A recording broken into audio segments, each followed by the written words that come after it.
Thanks, Chair. Thank you, Ms. Mangan and your team for both the report and your presentation today. In relation to the model you present as part of the report and the upper income threshold being set at €25,000, and I know you go out of your way to stress that this is an example and not a recommendation. But it seems to me that figure is quite low, and my wish would be that on the upper income threshold be set at a higher rate in order to best protect those struggling at this time. Now, it seems to me that your report is captive to that one example, in the sense that it's the only example that you've included, and therefore it's the only reference point and it's the only example that people talk about. It would seem to me that it would be important for you, even at this point, to add a supplement to it, to provide another example at a different rate, which might be, say, at 35,000. So at least then there's something more than just that 25,000, one model to talk about. And if it were possible to do that, I think it would add to the report. The second point I want to make is in relation to this two-tier model, and if that's to proceed, and which is your preferred model, the annual savings compared to the existing child income support would be in the order of 186 million, rising to 193 million, with savings to secondary benefits. Now, my position would be that any such savings which occur with a reform of child benefit system should be targeted at the delivery of high-quality childcare. Now, the lack of affordable childcare is a major barrier for single parents returning to the workforce, which is the desired outcome in terms of people thinking about this thing. So any change in child benefit structure must not be a simple cost-cutting exercise. It must be part of a broader reform, including the delivery of affordable childcare. Now, would you be in favour of these savings being targeted towards affordable childcare?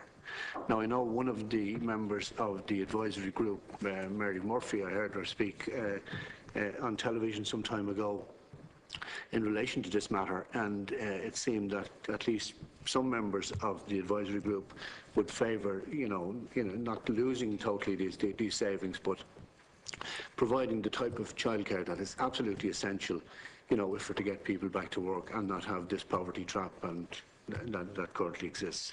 So those couple of things, I might come back later if I get a chance on a couple of other issues. So. Okay, I'll start with Deputy Ryan's questions. We picked, as I said already, we picked the threshold of 25,000 because that is the risk of poverty limit for a family with 2 children. It's interesting that, for example, 25,000 is also the limit that has been picked recently for the deferral of property tax. 25,000 tends to be the figure that is used in a number of these sessions. So that is the reason we picked it. We're not, as I said already, we don't. Yes, exactly. We're not saying it's sacrosanct, and I would just draw your attention briefly to page 65 of the report, where we do show some possible other packages. Now, we don't provide detailed analysis of the consequences of those packages, but we do show the numbers who would be affected and all the rest of it. And analysing the consequences of those packages could be done. We have finished this report. Unless we are asked by the Minister to revisit these issues, we won't be revisiting them. But I don't think there's any great difficulty in the Department of Social Protection providing the relevant analysis if it is decided to go on principle with this particular proposal. On the savings, should they be targeted at childcare, I possibly should have emphasised in my opening statements that we were looking exclusively at the child income supports. We were not looking at services. We do, however, acknowledge the importance of services, and everybody on the committee is very clear on the importance of services. On a personal level, I would be extremely happy if all of the savings from child benefit were to be targeted at child care or related measures. However, that is not for the advisory group to recommend, because that's not what we were asked to do. But as I said, everybody is very conscious of the role that services play in improving poverty outcomes. We did play around with some of the key parameters and say, well, what if the threshold is 30,000 and not 25,000? And we are able to say, well, it means that another 6% of all families are included, and that it costs 125 million more than our baseline example. they're all illustrated on page 66, table 3. And it shows that there's this big tranche of families who are currently in receipt of means-tested social assistance, 37% of all families, who will be untouched by whatever we do to the parameters, but that there's this very volatile middle group that can be as small as 13% or as many as an additional 41% that will receive some element of the second tier. And that's the heart of the versatility of the instrument and where political decisions need to be taken. The model that we adopted as baseline adds a further 24% to the 37%. So if 37% are already being means tested social assistance, and because of the way we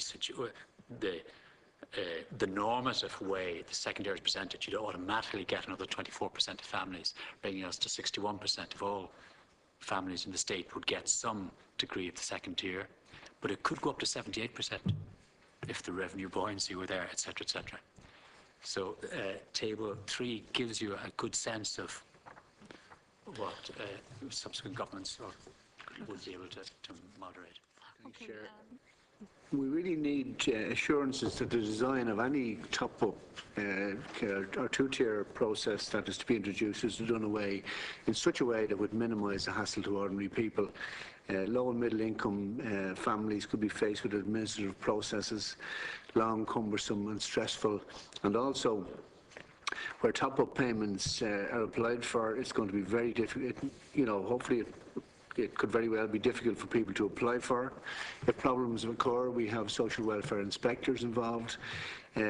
We have then the issues that we're seeing at the moment, even with the current system, where we have massively long waiting lists, where we have appeal system which has kind of gone beyond anything that's acceptable.